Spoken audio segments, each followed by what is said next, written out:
look like this team, the number of 7, 8, 9, 10-yard reception gains, it's just so low. It feels like it's all, again, feast or famine with this team.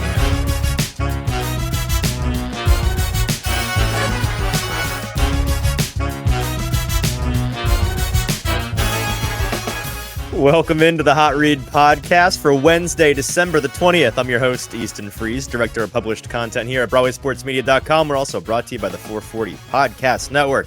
You can follow me on social media at Easton Freeze. I'm joined, as always, by producer JT, who you can follow on social media at JT_Runke. JT, how we doing? I'm good. You know, the chat here, you're getting a little too predictable, it seems, because people are even in the countdown are seeing exactly what you're going to say before you say it. They're reciting the intro for me. Listen, seasoned veterans of the Hot Read podcast. We appreciate you, DP, being here with us. Deagle already with us, who says, sure do love having something to listen to on his drive home other than Stillman. We got you, baby. We got you. Don't worry. We got a great one for you today. It's going to be an awesome time with our longtime friend of the show, James Foster, who we'll bring in just 1 second. We're talking about everything you are concerned about regarding the Titans this week. Mike Vrabel, Tim Kelly, the offensive line. Whose fault is this? Whose fault is the deficiencies of this team?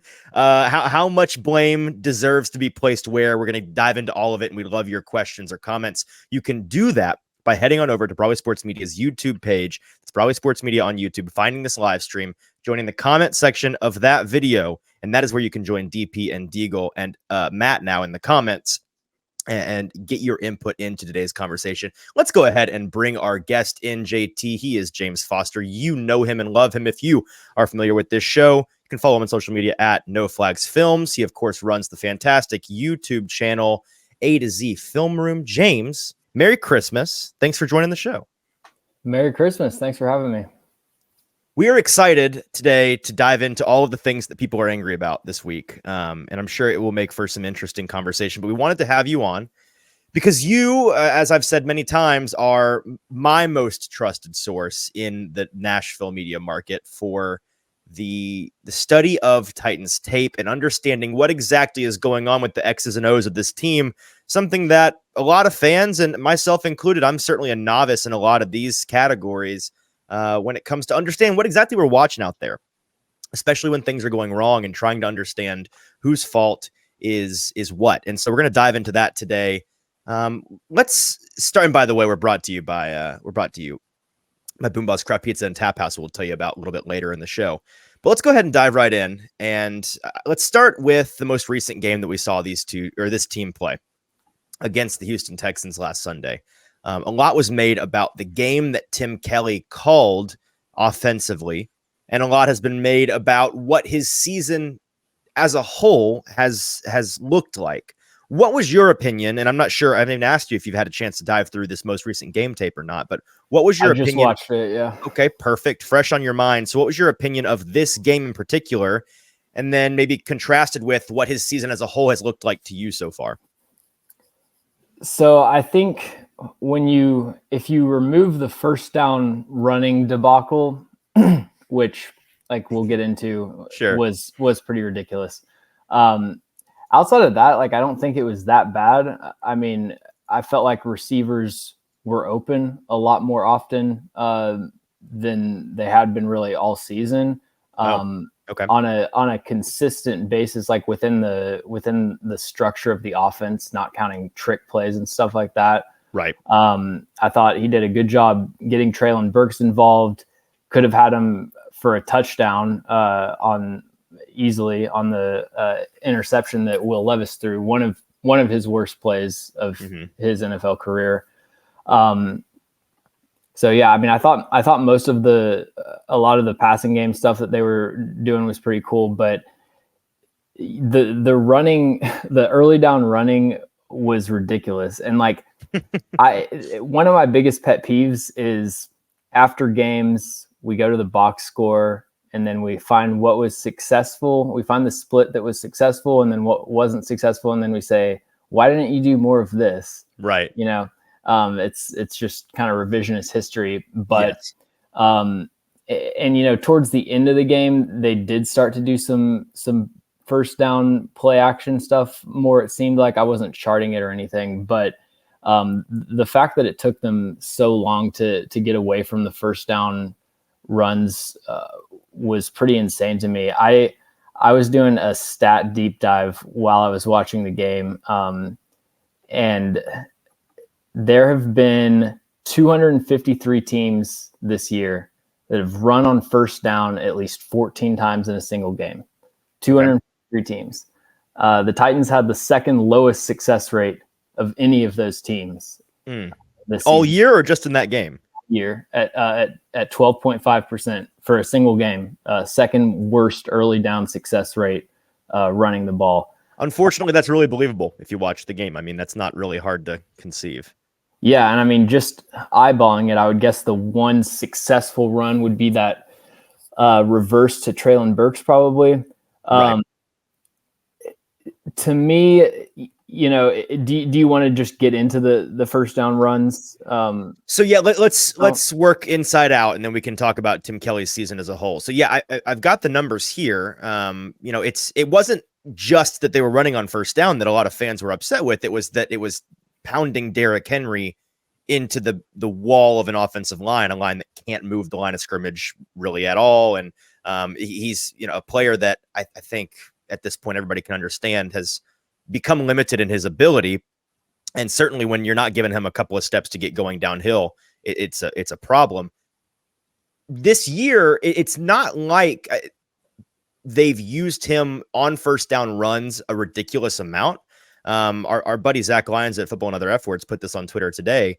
The past 3 years, for example, in 2021, 51.2% of first downs were a Derrick Henry run. Last year, it was 50.7. This year, it's just 33.9. So people ask me, aren't you upset with the rate at which they're running on first down in general? And my response to that is, I don't really hate the rate at which they're running.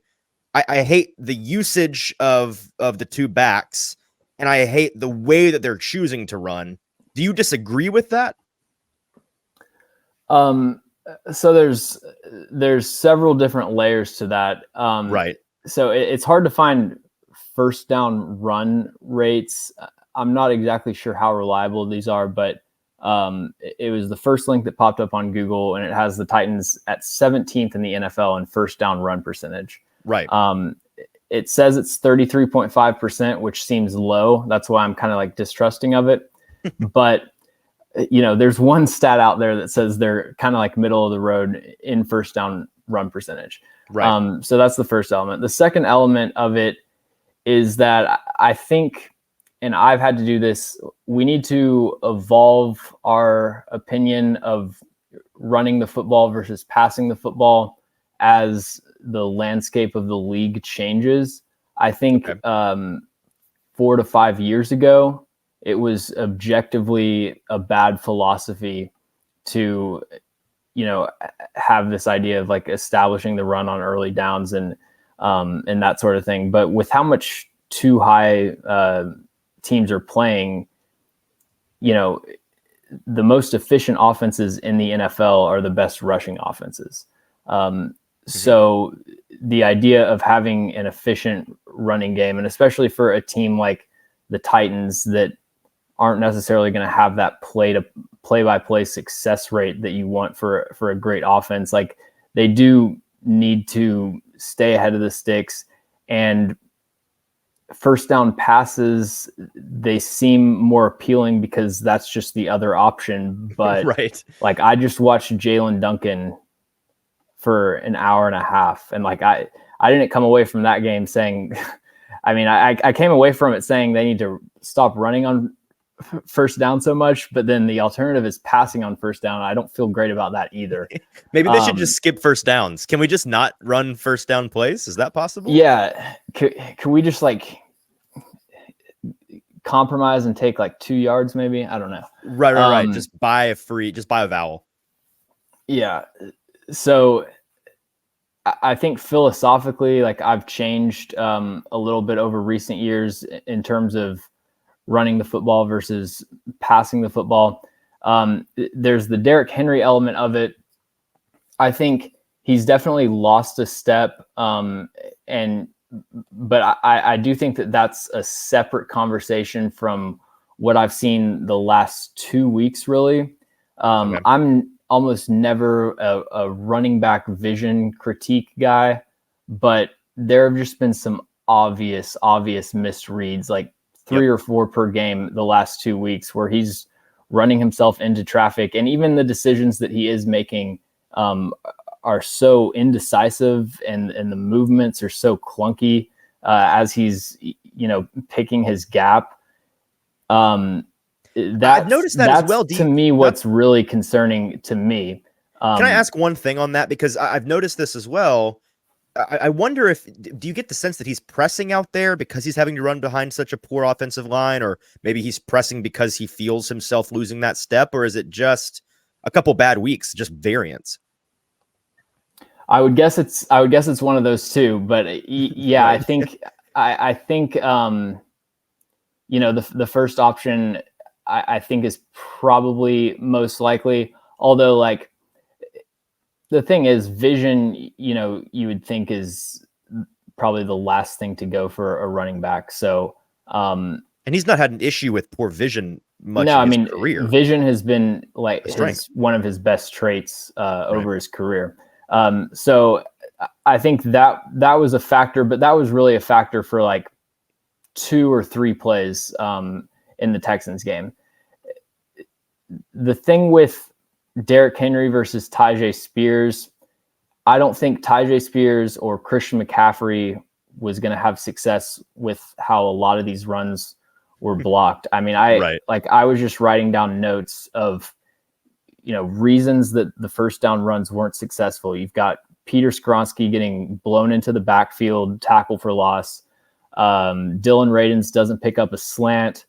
You've got Treylon Burks trips on a crack block, unblocked defender in the backfield. They're running duo with a double team. Jalen Duncan just doesn't come off the double team and pick up a linebacker. He runs unblocked into the backfield. They run a toss play. Jalen Duncan doesn't pick up the nickel. He tackles whoever was running, Henry or Spears. They run trap, where they're leaving the 3 technique unblocked, trying to get him to flash into the backfield. And then you hit a trap block on his side. The 3 tech makes a great play, recognizes it, undercuts it, gets a tackle for a short gain.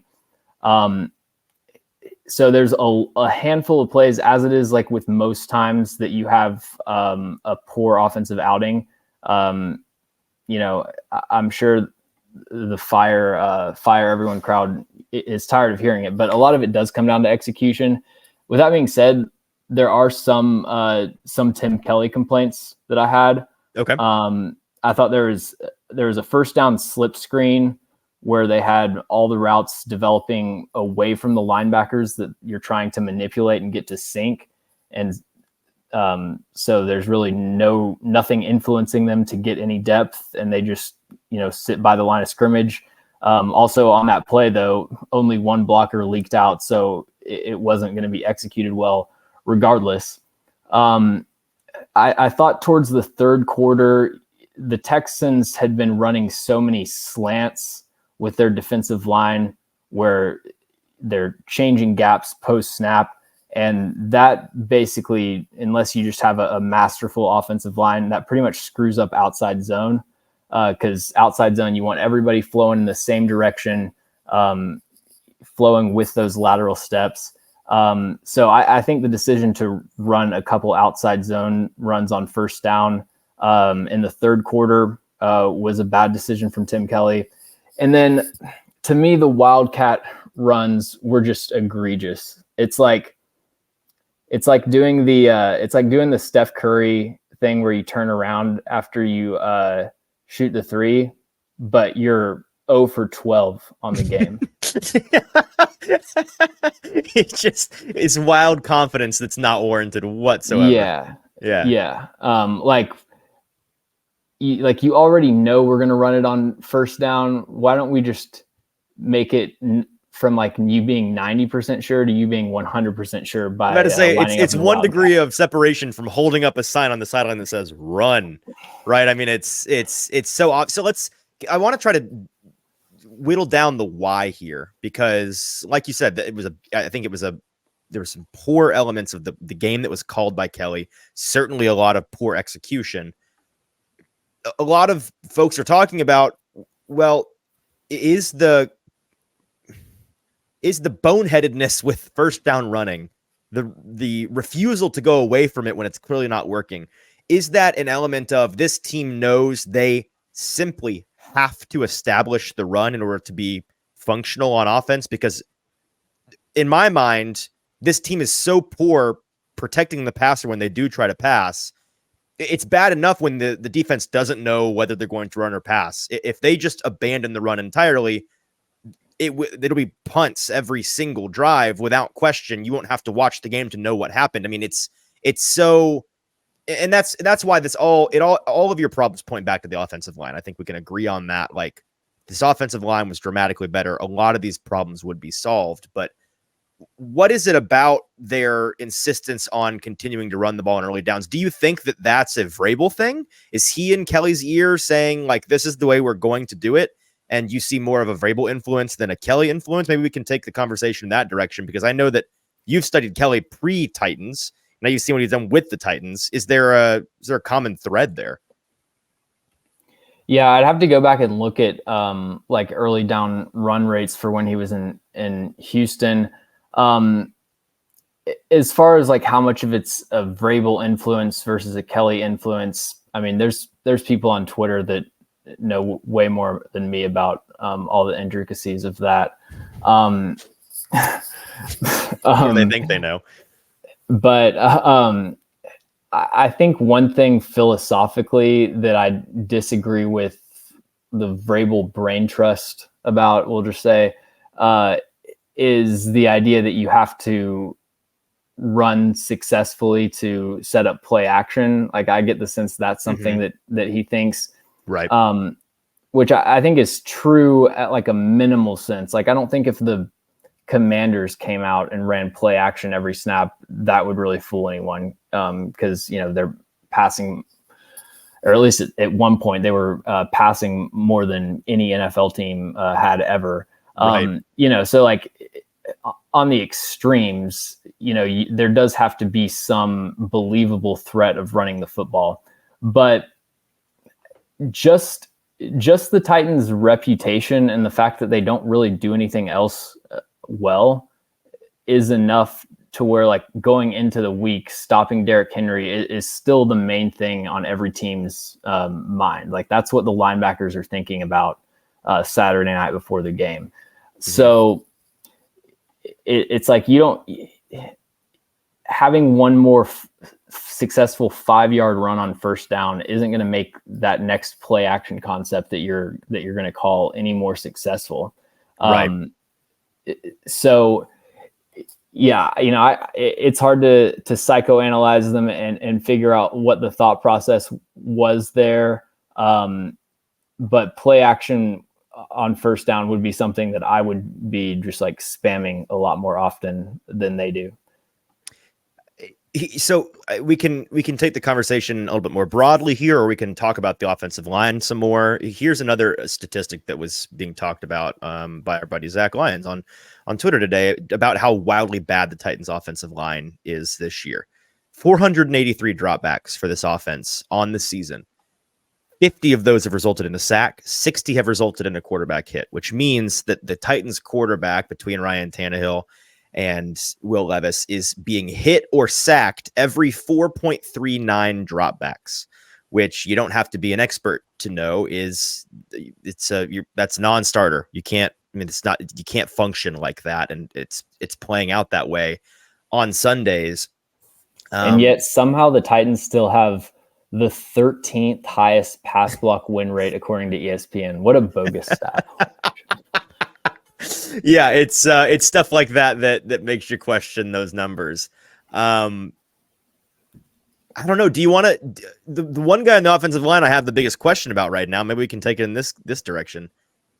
What's been going on with Peter Skoronski the past couple of weeks, besides just him not looking very good out there? Are you of the same mind? Like, I'm hoping he just has an injury that we don't know about, because if he doesn't, it's been a little bit concerning. Now, he's playing with a guy to his left and to his right who he's, I'm sure, having to worry about and maybe compensate for. Maybe he's pressing a little bit, but what have you seen from him on tape recently?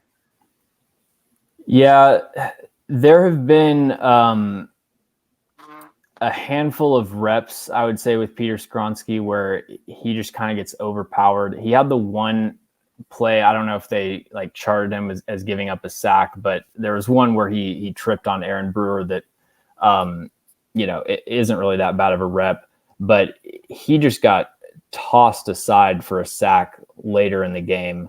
I know the play you're talking about where he just gets ragdolled by the defensive tackle. Yeah, and he's had a few of those kind of plays. Like he had one that still sticks out in the Pittsburgh game, where it's like you can just tell like it's still an adjustment, the length and power of the NFL. When it comes to is that what it is? Because I don't remember seeing those play strength issues on tape in the spring. Yeah, but like he's going up against, sure, a Minnesota edge rusher. It's just like it's not even in the same stratosphere. The way that I view it is there's almost never good rookie offensive lineman seasons. Like Tristan Wirfs, I think was pretty good as a rookie, and it was historic that he came in and was like already a plus starter. Like Rashawn Slater, like you'll get one every 3 or 4 years. Mm-hmm.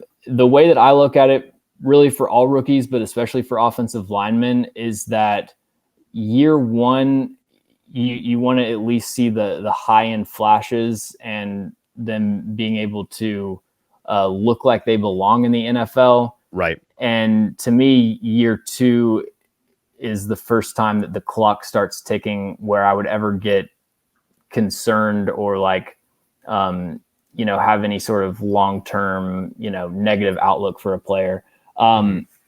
So if this is still happening next year, then I think it would definitely be cause for concern. Can I ask about one play in particular I've seen floating around the internet? It's the one where, and I forget who the defender was, but he blows in between Skoronski and Duncan, who both initiate contact, but then both seem to kind of leave him. Do you think that was just a miscommunication? Somebody was trying to climb to the second level. Do you know the play I'm talking about? Yeah. Do you have any idea what happened there? 'Cause I'm just curious.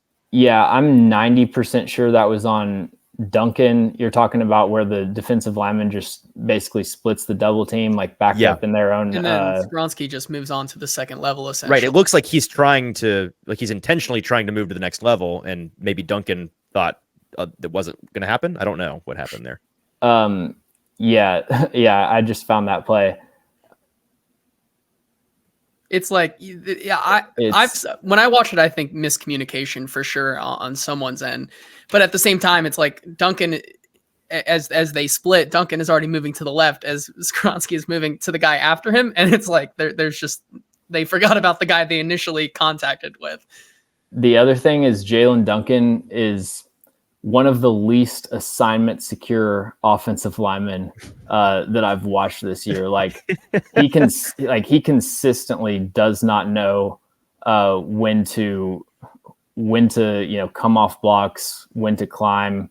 That's been a consistent issue for me or for him. And I guess you can tell by Derrick Henry's initial track that he's trying to hit the A gap, and so that would mean that Duncan needs to slide over and overtake that block on Malik Collins, and then Skoronski comes down and blocks the mic. I would put that on Duncan based on what I see, and also just the fact that he screws up one of those plays like 3 times a game. Well, the fact that you point out, first year for any offensive lineman as a rookie is typically a bit of a trial period. I'm sure that's reassuring to plenty of Titans fans who are hoping to see this offensive line dramatically improve with a couple of new pieces next year. So just prepare that patience, everybody. We're going to keep this conversation rolling along. And again, if you're watching with us live, we appreciate you being here with us. If you got any questions for us or for James, I would recommend James because he's not here every day. come on over to Broadway Sports Media's YouTube page and then join the conversation in this live stream's comments section. You can leave any questions or comments you might have. We're going to get to all of those before we're done here today. And let me tell you for a moment about our sponsors, Boomboss Craft Pizza and Tap House. They are a fantastic pizza company. We love visiting with them each and every Thursday before Thursday Night Football when we do our live show. This show previewing the Titans' upcoming game before Thursday Night Football, and then stick around at the bar. We grab a drink, we grab a bite to eat. We watch the game on their big screen televisions. It's a great time. That's down in Spring Hill, just 25 minutes south of Nashville, down I-65 if you're in town. They've also got locations in East Nashville and in Murfreesboro. So check out Boomboss Craft Pizza and Tap House wherever is nearest to you. All right, I've got more questions about this team, and I don't want to get too nitty gritty because I do have some general questions on Tim Kelly and the blame game here. You know, the Jimmies and Joes versus the X's and O's. I was talking to you in private earlier this week, James, about how the gaslighting of Tim Kelly is bad. Tim Kelly is Todd Downing 2.0 is driving me up a wall at this point. And every individual person online wants to have a specific debate with me about it. And I was like, I've said my piece. Like here's the thing. It is in my opinion. I think this is not even I think it's just a fact. Like unpredictability is a privilege of the talented. And so folks that say, why do you keep doing this? You got to change it up, or what, scheme around the deficiencies here, or scheme around the lack of talent from this individual player. I just see it as asking a guy to work miracles every snap, game in and game out. And I think it's not fair. And I think generally this year, Kelly has done a lot of things where it's been really impressive despite the tools he's been working with. I think that he's a dramatically better coordinator and play caller than what the Titans had in Todd Downing. So can we just address this, what I think is a very silly discussion, Tim Kelly versus Todd Downing? What differentiates them from what you have seen from both of those guys, James? Is there a couple of things or a common theme? What do you make of this comparison? So to me, like to simply describe Todd Downing's offense, it was basically just like he was in the building when Arthur Smith was here, and then Arthur Smith left, and then they were like, did you get all that? And then it's a bad cosplay. Yeah, and then he just like tried to do the Arthur Smith offense that Arthur Smith ran when they had an elite run blocking offensive line and elite weapons on the outside. And the idea is we're going to line up and we're either going to run outside zone or we're going to run duo. And those are going to be our two runs. And it's not really that creative, but we have Derrick Henry and an elite O-line, and they can't stop us. Like I was going back and watching some 2019 tape, one of the Jags games, and they straight up ran outside zone left 5 times in a row and probably averaged like 12 yards a carry on it. Like the good old days. Like the Titans could never do that, you know, in the past 2 or 3 years. No. So that's the kind of stuff that Todd Downing was trying to do. He was just in over his head. Maybe if he had gotten the job 2 years earlier, he could have eked out a good season or something. But that was Todd Downing's offense. To me, I view Tim Kelly's offense as kind of like a greatest hits scheme. I feel like he takes a lot of stuff from the Lions and Rams rushing game, where he's running a lot of counter, like unique variations of counter and duo, where he's running. So counter, traditionally you're pulling the guard, and then you've got like GT counter where you're pulling the guard or the tackle. The Titans run a lot of what's called counter solid, where they're not pulling any offensive linemen, but they're pulling 2 tight ends. That prevents backfield penetration because you're not, opening up one of those gaps, and you get like fast tight ends and receivers on the move as your pullers. They run a lot of that. They run a lot of unique variations of duo, like duo wrap, which are like all very similar. But you've got like, again, pullers, non-offensive lineman pullers. So to me, that's an example of one of the best traits that you can have as a play caller, is just being able to recognize what works and take it. And yeah, I mean, I think that it's night and day how much more creative the running game is under Tim Kelly than Todd Downing. You as a linebacker against Todd Downing's offense, you could sit there pre-snap and basically know that it was one of two or three things that was coming. With Tim Kelly, there's at least 8 or 9 things that you've seen on tape that you have to be watching out for. Now, they're probably not going to be blocked very well, but you've at least got to fit it right. I think a telling stat with the Titans offense is that they rank 16th in EPA per play, but 27th in success rate. And break that down for folks. What's the significance of that? So EPA per play is the difference in ranking 16th in EPA per play versus 27th in success rate. Success rate is just every play. It's a binary yes or no. Was it successful? Did you get the 4 yards on first down, 3 yards? It's descending for each down. Right. So if you're a low success rate offense, that means down to down, you're not very efficient. You can't move the ball. You don't have receivers that can consistently beat man coverage. You're not holding up in pass protection. You're not blocking runs very well.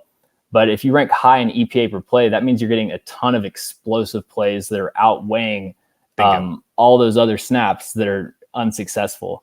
And so it's feast or famine, basically. Not where I think that kind of speaks to his, what he's done. They lead the NFL in trick plays this year. Out of necessity, because it's the only way they can, because they can't just call double posts and expect their receivers to win. That's Kelly actually trying to create miracles every game. There's a flea flicker, there's a double reverse pass, there's something like that. So they're generating a lot of explosive plays to kind of manufacture some sort of success on offense, even if the down efficiency isn't there. Something you had in the notes that's been one of my main criticisms of Tim Kelly is that they didn't move the pocket more, especially with Will Levis and his mobility, doing design rollouts and stuff like that. Why don't they? That's the fans ask me this question and I don't have an answer. Folks will say, why not just roll or boot or move the pocket every single snap? Yeah, I mean, I know that rollouts are something that have gotten a lot less popular over the last 5 years, especially. The weird thing about it, though, is the reason they've gotten less popular is because teams are running a lot less single high cover 3, which is where it would have a lot more success. But the Titans face more cover 3 than any team in the NFL because teams are not really playing 2 deep safeties against the Titans. They're not saying we got to put a cap over this. Over what? Yeah. So, that's something that I think could have a lot of success against the looks that they're getting. Another thing is RPOs, which are also pretty good against cover 3. And, I've been watching some of the Colts offense, and they've kind of been able to string together something with not much, basically just running more RPOs than you'll ever see. It's impressive, man.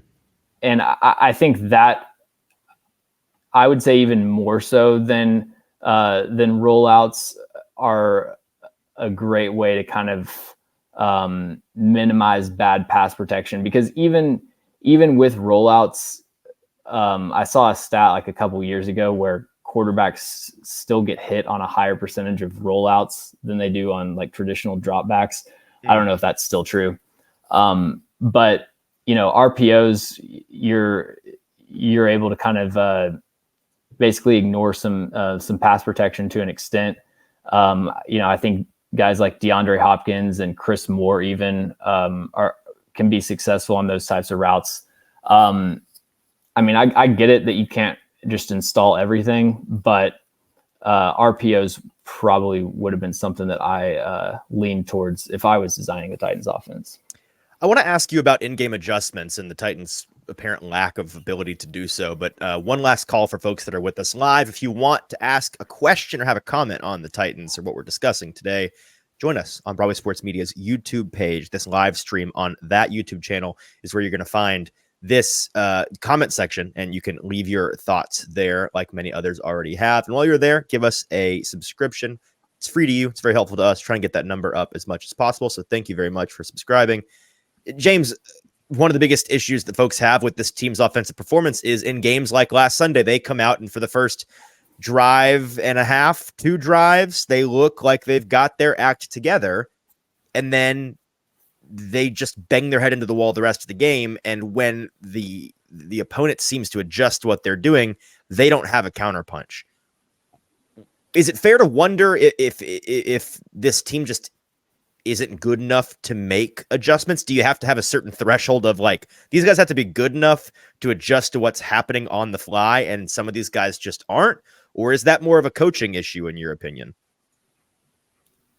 Well, I don't know that I saw that with the Texans making too many adjustments or the Titans really changing up what they were doing. The main thing that I saw is that Will Levis just started missing a lot of plays in the second half, really. They also had like, they ran like the play action bang concept to Traylon Burks, got a bunch of yards. Will Levis kind of threw up a YOLO ball to Chris Moore that he came down with. Those are the 2 explosive plays really on the first drive. Or was it Chris Moore or NWI maybe? The one done at the goal line was NWI. Yeah. Yeah. Like comparing the first couple drives to later in the game, I really felt like both teams were kind of doing the same stuff. You had Will Levis left a lot of plays on the table, and was this his worst game in your opinion? No, there were still enough really good throws that I think kind of balance out the handful of terrible ones. I would probably go to a game like Tampa Bay that I still think is probably his worst game. Right. Even though I think he only threw 1 interception, but it felt like he should have thrown 2 or 3. Yeah. But yeah, he still like, I still think that like there was a lot of encouraging stuff on tape from Will Levis for this game. Doing some good stuff out of the pocket. He had, a couple really nice shots to Traylon Burks. He had a deep curl route, like 25 yards or something. I forget. It might've been to Chris Moore. I think that one was more. Yeah. There's still a handful of plays. It definitely was a below average game for him though. I have a question about that passing game, something that I've been on all season long, and I don't really have an answer to. Maybe it's just a lack of talent in weapons. This Titans team has really hollowed out the middle class of their passing game this year. It feels like everything is a deep look or something at or around the line of scrimmage, and they don't really have that go to, AJ Brown in breaking 5-yard gainer. When they do throw intermediate, it's almost certainly to DeAndre Hopkins on 3rd down, just trying to get past the sticks. You saw them do it a little bit in this game early on with those 2 identical routes that Traylon ran, the 2 in breakers where he made big chunk plays. Why don't they have an intermediate passing game? Is it because they don't have receivers that can separate quickly? Is it as simple as that? I think the split that you're seeing is that they run a ton of quick game. Like they rank near the top of the league in 3-step drop usage rate. And a lot of times what they'll have on those will be like a slant flat concept on one side and like another slant. And then they'll have just D-hop on a go route. Mm-hmm. So it'll either be like he works the concept that's called, or that's not open. And then his check down is tossing it up to DeAndre Hopkins. I felt like that was more extreme early in Will Levis's tenure. Sure. You'd have to look at like the average depth of target. Texans game was actually his highest ADOT for the season at 14.9 yards.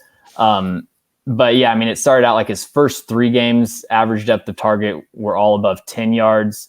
And then his next 4, he only had one above 10 that was at 10.3. Not completely telling, but it does feel like, they've gotten Chigakonkwo involved a lot more over the middle. They've they've loved those speed outs to Chris Moore anytime they get off coverage, and DeAndre Hopkins, because he's just so good at getting his feet in bounds. Right. It's honestly incredible. But yeah, I mean, the answer to that is that they're running a lot more quick game instead of the play action in breakers that you would see under Todd Downing. Fair enough. It just, and maybe I'm off base with this, but anecdotally, it feels like this team, the number of 7, 8, 9, 10-yard reception gains, it's just so low. It feels like it's all, again, feast or famine with this team. And we can move on to, we got some questions from folks in the comments we'll get to in one second, but I have one more question for you on the future of this team, which is where everybody is essentially looking at this point. Based on this roster currently, and people are wondering, Titans fans are not used to this. The next 3 games, the Titans don't have anything to play for besides their draft position. It's the first time in, I think I saw 96 games Mike Vrabel's coached, and this is the first time he's going to go into a Sunday without a chance to make the postseason, which is a credit to him. But it's unnatural territory for a lot of Titans fans, and so they wonder, to me, out into the folks online, like, why do you play the starters? What's the point of these games? What can you gain?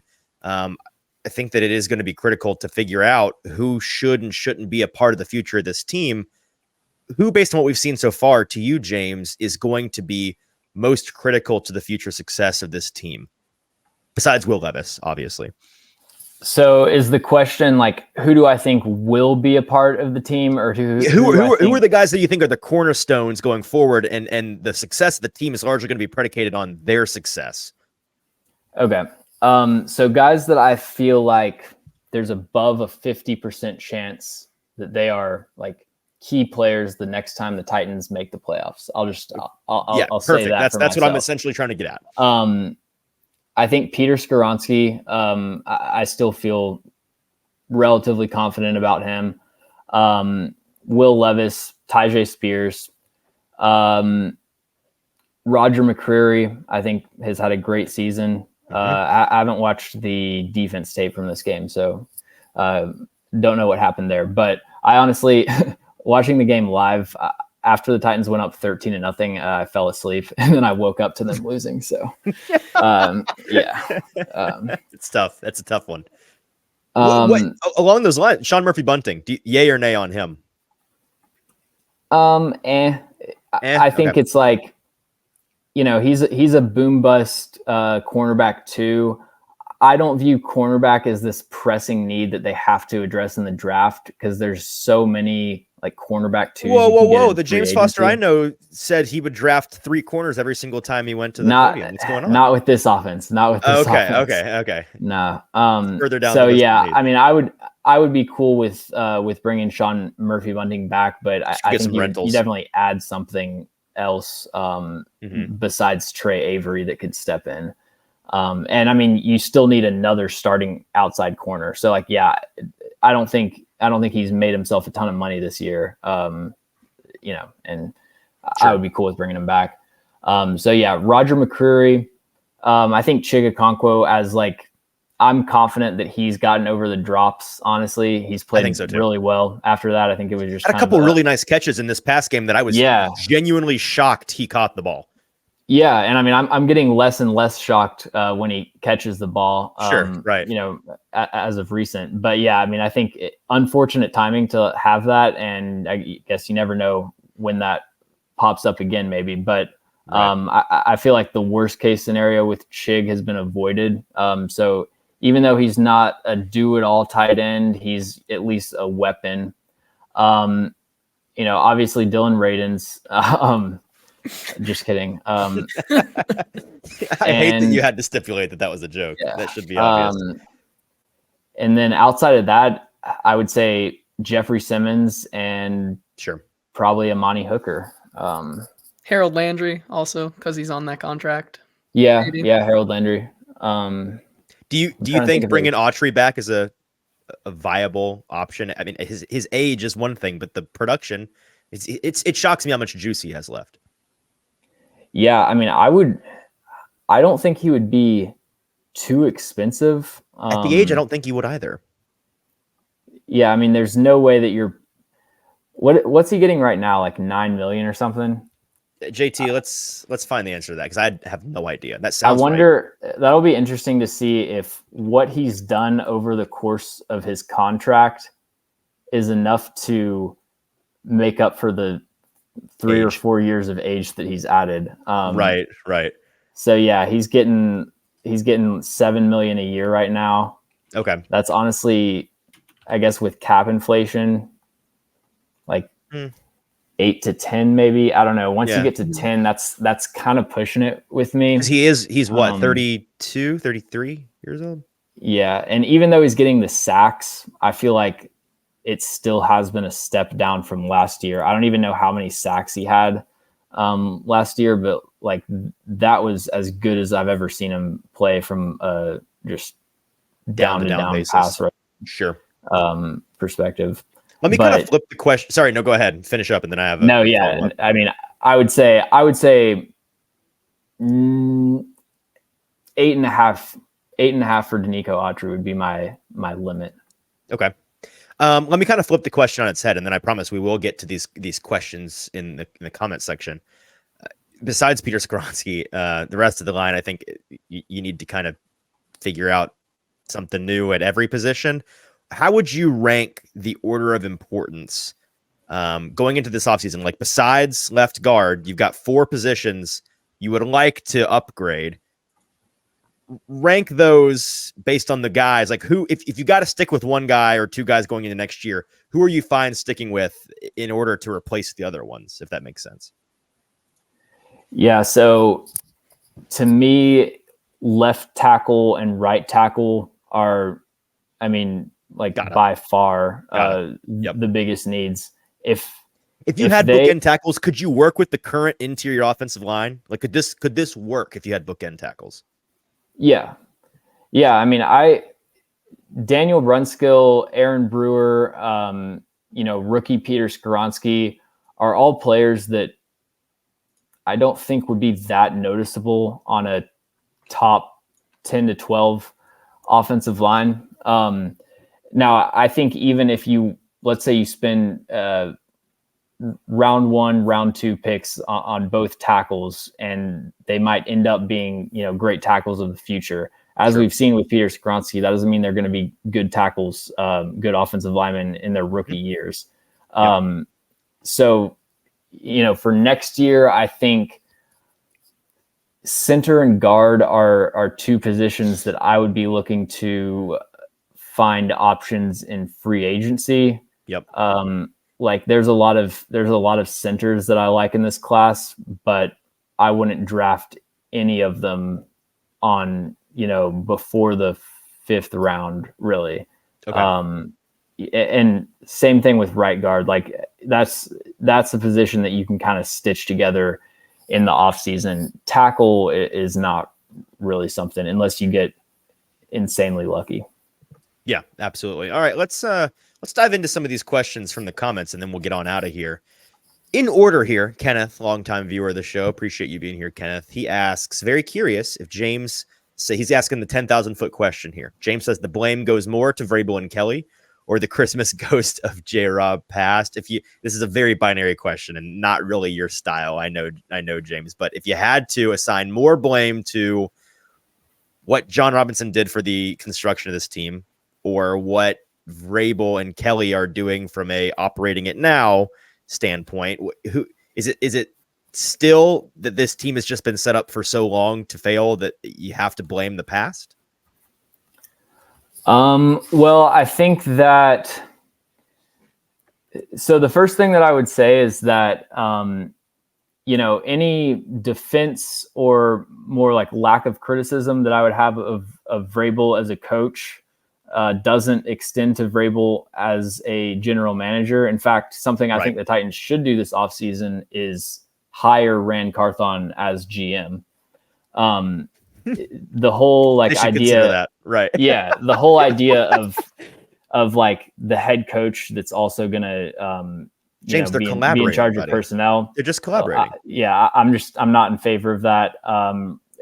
Even just disregarding the moves that he's made, like you're stretching yourself too thin, and there's no reason for us to expect that Mike Vrabel knows what he's doing scouting or anything like that. So yeah, I would say the combination of John Robinson and then additionally the players that Mike Vrabel and Rand Carthon brought in have more of an effect on the Titans being bad than Vrabel and Tim Kelly.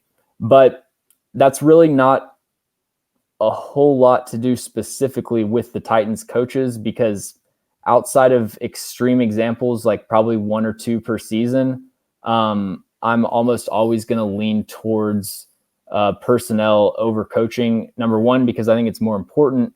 And number two, because that's the thing that I can actually have an educated opinion on. Like I can watch the tape and tell you which players are doing good and which players are doing bad. Sure. I'm not watching the practices or the meeting rooms. Like when Dylan Radin's false starts twice per game, I could kind of just like broadly gesture at that and say, that's on the coaches. And I agree with that to an extent, but I don't know how they're coaching the cadence and the snap count in practice. So like, I don't really have anything to add to that. It's kind of like, right after a certain point, it reaches a tipping point where it's like, okay, it's on the coaches, but I don't really know where that is. And really what I try to do is just like, when there's obvious coaching examples, it's easier with play calling.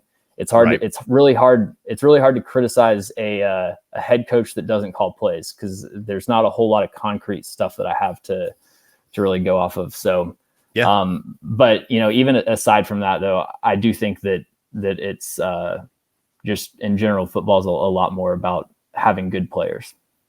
Matt remarks Spears and Henry have roughly the same amount of touches, but it still feels like the Titans are not using Spears as much as they should. If it was up to you, James, would you prefer I think I've heard you say this already before in the past. Would you prefer they use Spears more often than they already are? Yeah, I probably would. The one element of it that I don't know is how comfortable they are with giving him a full-time workload. Like I remember, like a conditioning standpoint. Well, just like kind of being a smaller player. Like, right. Yeah, I don't know.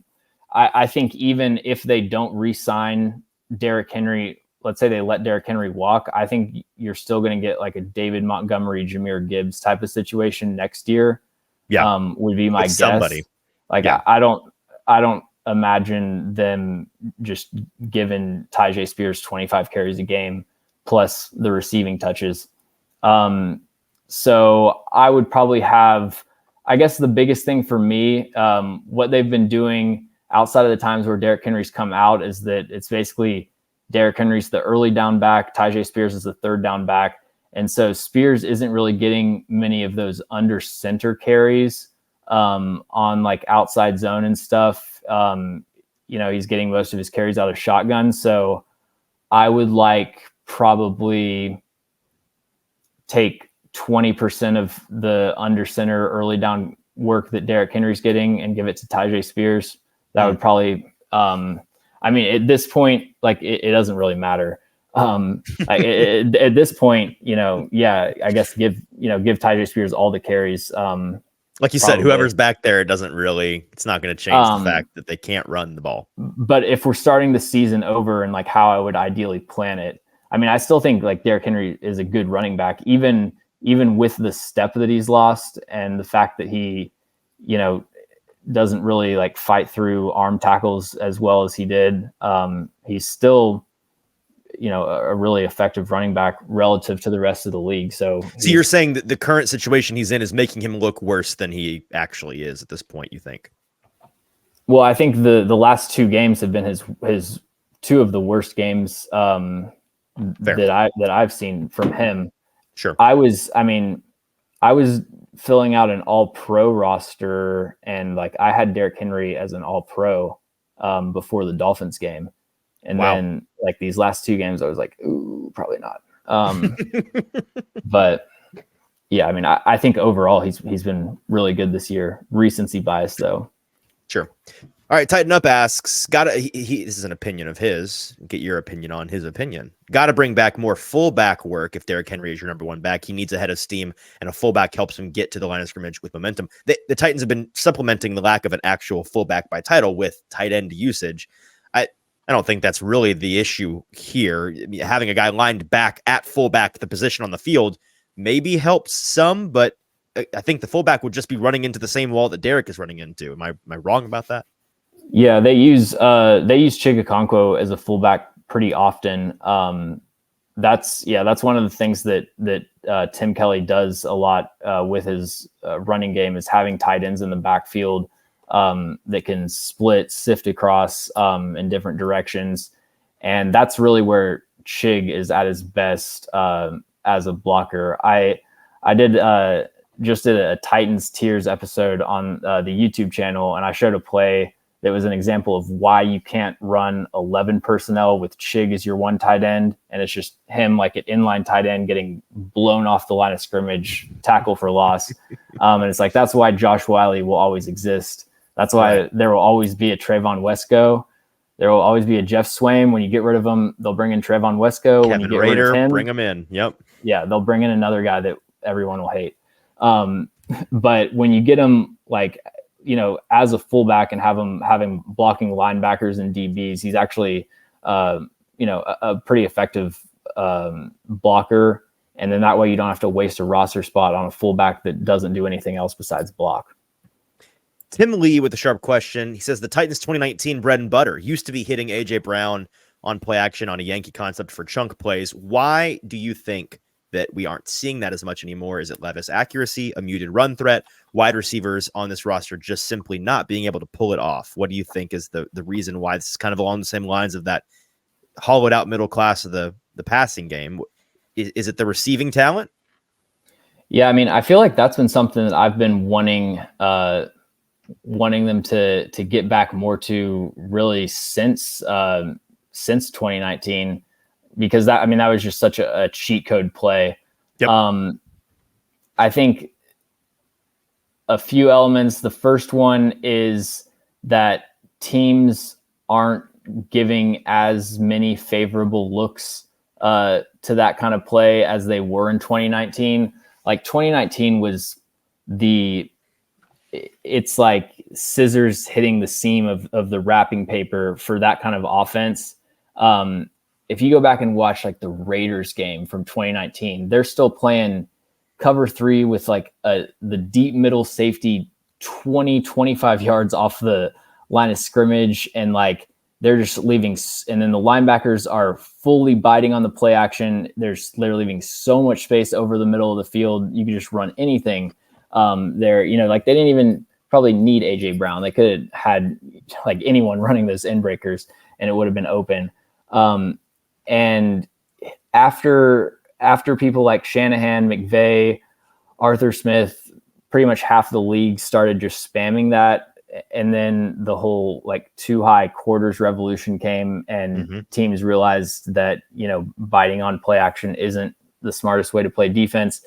A lot of those looks have gotten taken away. And then even when teams do go into single high, they're still having someone kind of rob the middle to take away those routes. But like, even though it's not there as often, the looks are still there. So I agree with you.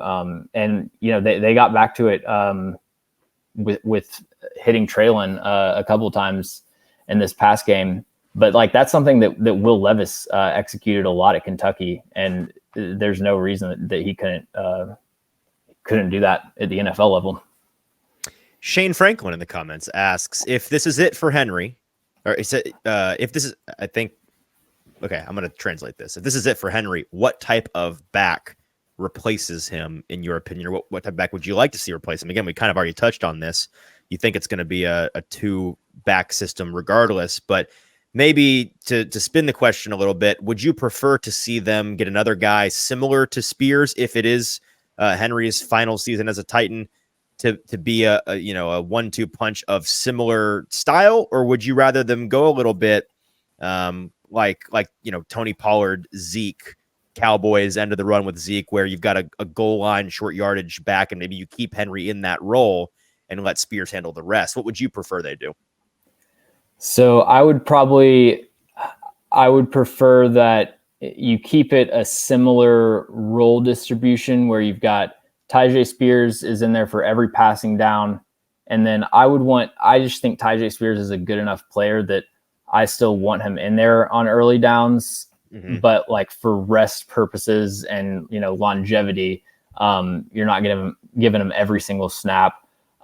So maybe, a 70, 30, 60, 40 type of split as the early down back. If we're looking at free agents, I've got it pulled up here. Okay. I think, honestly, the most appealing free agent option at running back is Deontay Foreman. I wonder if they have any interest in him. He was so good when he was here. I know. So yeah, I like Deontay Foreman. If they decided to go in the draft, I really, and you want, if I don't you think want that'd to be go well received at all. I think that'd be so poorly received if they used not early. I think at all people would still hate it. I mean, they drafted Spears in the 3rd round last year and people despised the pick. Yeah, but just for fun, if they wanted to go in the draft, they could get Braylon Allen out of Wisconsin. Okay. 19 years old, 6'1", 245 pounds. 19, young fella. Yeah. Okay. I'm going to jot that name to Braylon Allen. Jotting that down. Yeah. For the record, I would be firmly against that, but that's the type of okay. In like the 4th round. Matt Wilcox again in the comments saying the Titans' relationship with Chris Moore is really weird. PFF grades him highly, and we still only give him like 3 or 4 targets a game. I want to know why. 20.8 yards a catch, and they only give him 2 targets. I think that's just a result of that's kind of that's the role, the archetype that he fits as a receiver. I don't know. Do you feel like they're not targeting him enough? I've been impressed with what he's done this year. I just don't think he's a volume guy in that way. Yeah, he has had some. Basically, the 2 ways that he's gotten production have been just making crazy contested catches, which I didn't expect him to be that efficient at. And honestly, yeah, I mean, I would be in favor of maybe throwing him like one more jump ball a game. And then could they give his contested catch ability to Treylon, and then maybe he'd actually start to live up to I don't know, just a thought.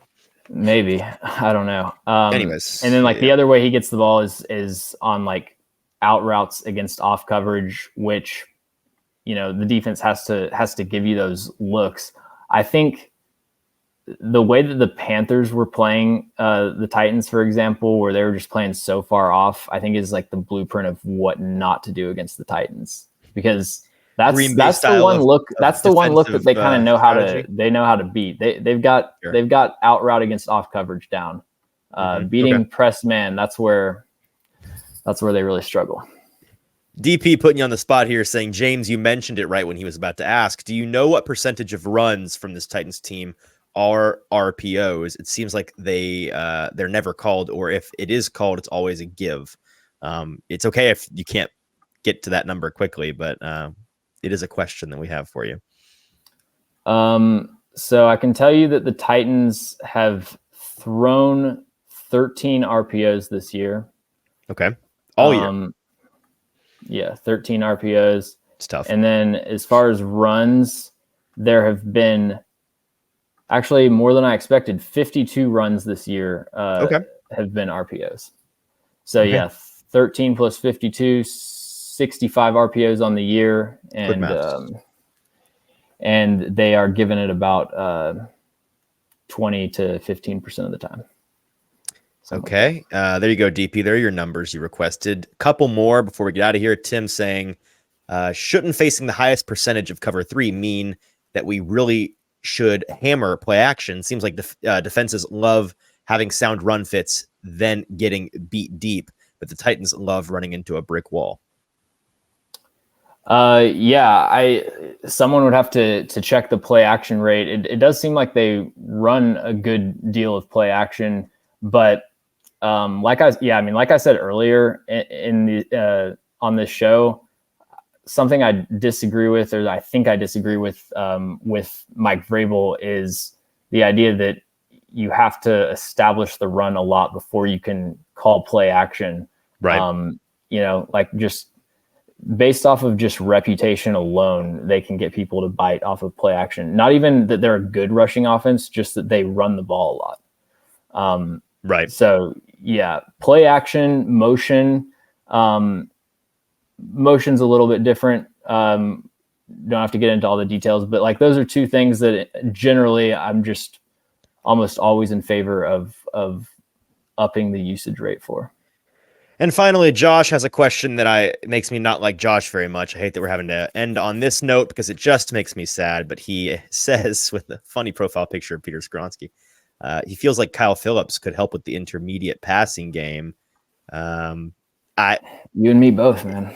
Yeah, it's what can you crack the Kyle Phillips enigma besides just the dude can't stay healthy?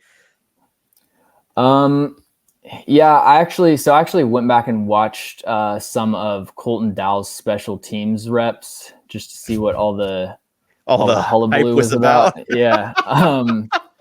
And this cat's cooking. He's got to be.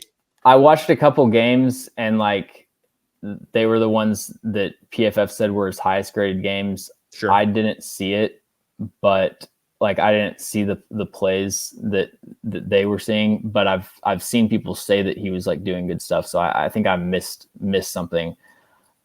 I don't know. I love that you, staunch anti-special teams film guy, has been forced by this decrepit, old, terrible Titans team to watch special teams film. That makes me happy. Ban special teams so that Kyle Phillips can get a roster spot. That's what I say. You know what? I think we'll end on that. James, you're doing so much fantastic work on the YouTube channel and on social media. What do the people need to go check out? I know you did a Titans tier video recently. What else is going on? Yep, just did a Titans tier video. This morning I recorded 6 draft scouting reports that I am currently editing that will be up this week. We've got J.C. Latham, Olu Fashanu, Joe Alt, Malik Neighbors, Marvin Harrison Jr., and Keon Coleman. I've been watching. The Titans might have access to, and a bunch that they probably will have to watch go to another team. Yep, been watching like a ton of draft film over the past 2 to 3 months, basically, and like now I'm at the point where I'm actually getting to turn it into videos and content. Yeah. So that's pretty exciting. Check those out. Those are going to be flowing out pretty soon. Fantastic. All right, guys, he's James Foster. We love having him on the show. You guys love when he joins us. We'll have him again, I'm sure, once or twice this spring when we're doing all of our draft coverage. But he's going to be diving into it now, so go and check out his work again at No Flags Film on Twitter and on YouTube. He is over there at AtoZFilmRoom. Check him out. I think it's AtoZFilmRoom on pretty much every social. So wherever you like to get your content, check him out there. James, it's been a pleasure. Those of you that joined us live, thank you so much. We appreciate you. We'll be back on Thursday afternoon live at Boom Boss Craft Pizza and Tap House, breaking down the Titans' upcoming game against the Seattle Seahawks, who got a very big win last night against the Eagles. They should be coming to town. Geno Smith, whether he's going to play or not. Will Levis, whether he's going to play or not. And if he doesn't with that high ankle sprain, who's it going to be? We'll discuss all of that and more on Thursday. So join us live then at 5:30 Central Time. Until then, for producer JT and our guest, James Foster, I'm your host, Easton Freeze. This has been the Hot Read Podcast. We'll talk to you later.